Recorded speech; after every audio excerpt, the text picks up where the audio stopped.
Telugu Desam party కోసం పనిచేయడానికి ఇటీవల ఒక కొత్త ఎన్నికల స్ట్రాటజిస్ట్ వచ్చాడు.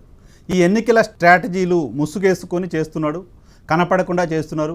తాను ఆ పార్టీ కోసం పనిచేస్తున్నారని ఎక్కడా చెప్పకుండానే ఆ పార్టీ కోసం పనిచేస్తారు. ప్రజల మైండ్స్ని మార్చడం ఎలా అనే దాన్ని పక్కన పెట్టి ప్రజల మైండ్స్ని మార్చడం కోసం కొంతమంది క్రిమినల్ బ్యాక్గ్రౌండ్ ఉన్న వాళ్ళు అవసరమని భావిస్తున్నారట. ఉమ్మడి కడప జిల్లాకు సంబంధించిన 2 నియోజకవర్గాలలో తెలుగుదేశం పార్టీ గెలవాలంటే ఓ వైఎస్ఆర్ కాంగ్రెస్ పార్టీకి సంబంధించిన నేత అవసరం వచ్చింది ఆయనకి. నేత ఎమ్మెల్యేనో ఎంపీనో మంత్రో కాదు, కానీ ఓ 2 నియోజకవర్గాల్లో ఆ పార్టీకి అండదండలుగా ఉన్నారు, ఆ పార్టీకి అన్నీ తానే ఉంటున్నారు. ఆ మీటింగ్లో ఈ క్రిమినల్ బ్యాక్గ్రౌండ్ ఉన్న నేతకు సంబంధించిన బంధువు, తెలుగుదేశం పార్టీ టికెట్ ఆశించిన మరో వ్యక్తి, సదరు ఎన్నికల స్ట్రాటజిస్టు, తెలుగుదేశం పార్టీ కోసం పనిచేస్తున్న శాంటన్ అనే మరో ఎన్నికల స్ట్రాటజిస్టు కలిసి కూర్చున్నారు, చర్చిస్తున్నారు. తెలుగుదేశం పార్టీకి స్ట్రాటజిస్ట్గా వచ్చిన పెద్ద మనిషి వార్నింగ్లు ఇవ్వడం మొదలుపెట్టారు. మీరు తెలుగుదేశం పార్టీ కోసం పనిచేయకపోతే మీ సంగతి చూస్తాం, అధికారంలోకి వస్తున్నాం, ఇప్పుడు వైసీపీ కోసం కాకుండా తెలుగుదేశం పార్టీ కోసం పనిచేయండి, ఆ 2 నియోజకవర్గాల్లో టీడీపీని గెలిపించండి, అదర్వైజ్ మీ సంగతి చూస్తామంటూ వార్నింగ్ ఇచ్చారు. ఎన్నికల స్ట్రాటజీ రూపొందించాల్సిన పెద్ద మనిషి హైదరాబాద్లో కూర్చొని వార్నింగ్లు ఇస్తున్నారు. వైసీపీ నేతలను పిలిపించుకొని వార్నింగ్లు ఇచ్చే స్థాయికి వెళ్ళిపోయారు. మీ అంతు చూస్తామనే స్థాయికి వెళ్ళిపోయారు, మీ సంగతి తేలుస్తామనే స్థాయికి వెళ్ళిపోయారు.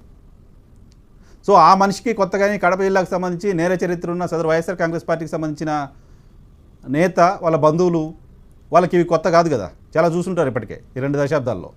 మిస్టర్ ఎలక్షన్ స్ట్రాటజిస్ట్, నీలాంటి వాళ్ళని చాలామందిని చూసాము, నువ్వు మా సంగతి చూడడం ఏమో పక్కన పెట్టు, నీలాంటి వాళ్ళ చాలామంది సంగతి మేము చూసాము. గతంలో ఇలాగే ఒక ఐపీఎస్ ఆఫీసర్ వచ్చి మా నోట్లో తుపాకీ పెట్టి మమ్మల్ని బెదిరించాడు, దాన్నే పట్టించుకోలే. మమ్మల్ని తీసిపోయి సంవత్సరాల తరబడి జైల్లో పెట్టి చీకటి గదుల్లో వేశారు, దాన్ని పట్టించుకోలే. ఇప్పుడు నువ్వు వచ్చి వార్నింగ్ ఇస్తే నీకు భయపడిపోయి నీకు పార్టీ కోసం నీకోసం పనిచేస్తామా? వైఎస్ఆర్ కాంగ్రెస్ పార్టీ పట్ల మాకు అసంతృప్తి అంతో ఇంతో ఉంది. వైఎస్ఆర్ కాంగ్రెస్ పార్టీ కోసం 2019లో పనిచేసిన స్థాయిలో ఇప్పుడు పనిచేయాలా లేదా అని మేము ఆలోచిస్తున్నాం. కానీ నీ వార్నింగ్ తర్వాత డిసైడ్ అయ్యాం ఆ 2 నియోజకవర్గాల్లో తెలుగుదేశం పార్టీని ఎట్టి పరిస్థితిలో గెలవనీయకూడదు అని. ఆ 2 నియోజకవర్గాల్లో తెలుగుదేశం పార్టీ ఓటమి కోసం మరింత రెట్టించిన ఉత్సాహంతో పనిచేస్తాం.